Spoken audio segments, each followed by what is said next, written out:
Эрүүл бие анцэг нурууны бариан цэслийн төв эмийн бус аргаар эрүүл амьдрах сайхан боломжийг танд олгож байна. Манайд мэрэгжлийн бариа цэслийн эмч, бариач нар ажиллаж байна. Таны хөл гар таллаж өвдөх, цээж хөндүүрлэх, хүзүү сэрвээ хөсч хөөрөх, ууц нуруугаар чилж өвдөх, нурууны морилт, суулт, хүзүү нурууны шохоожилт, нурууны мэдрэлийн язорын өрөвсөл, нойргүүдэл өтгөн хадах, сарын тэмдгийн мөчлөг алдагдах гэд ийм олон асуудал байгаа бол зөвхөн бидэнд хамт мөн бид даралт докторжуулах, хаван буруул хэмжлэг хүртэл танд хийж өгч байна.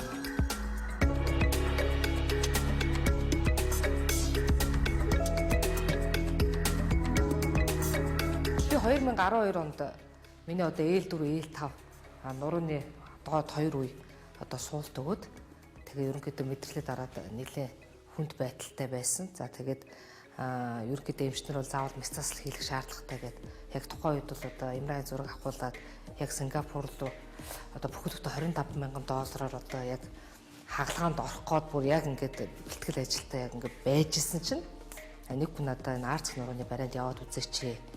Энд одоо бас гайгүй зүгээр болд юм а гэсэн тийм нэг зөвлөмж өгсөний үднэс би бол арц нурууны барианд яваад тэнд нийт 70 удаа бариулж одоо удаангаа сайхан эрүүл саруул ингээ байж байна. Гэхдээ мэдээж одоо үргэс аваа хайцсан юм шиг одоо шууд алга болно гэж юу ах вэ? Тийм учраас ер нь байнга сэргийлж бас хаяа нэг завтаа шүлөөдөө үедээ одоо арц нурууны байраагаар ингэж хаяа бариулдээ.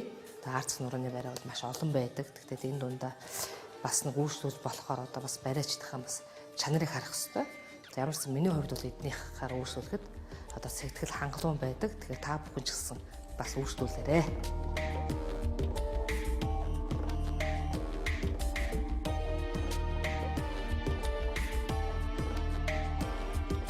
Би хүүхдүүд дээр өмнө гоёос ирчгээд тэгээ энэ барацлыг зорж ирээд ууц нуруугаар жоохон хөшөж хөөрнө. Тэгээд даралт жоохон төртөөс одоо 3 дахь байраага илгэж байна. Нэг 10 удаа барьдаг юм байна. Тэгээ одоо 7 бараад туй. Бариулаад одоо ерөнхийдөө ачин сайхан болж байна. Яг одоо та бүхэндээ хаягийг дуулгын барилгачдын талбайд зүүн урд талд байрлах Төрийн банктай байрны 2 дугаар давхурд байрлаж байна.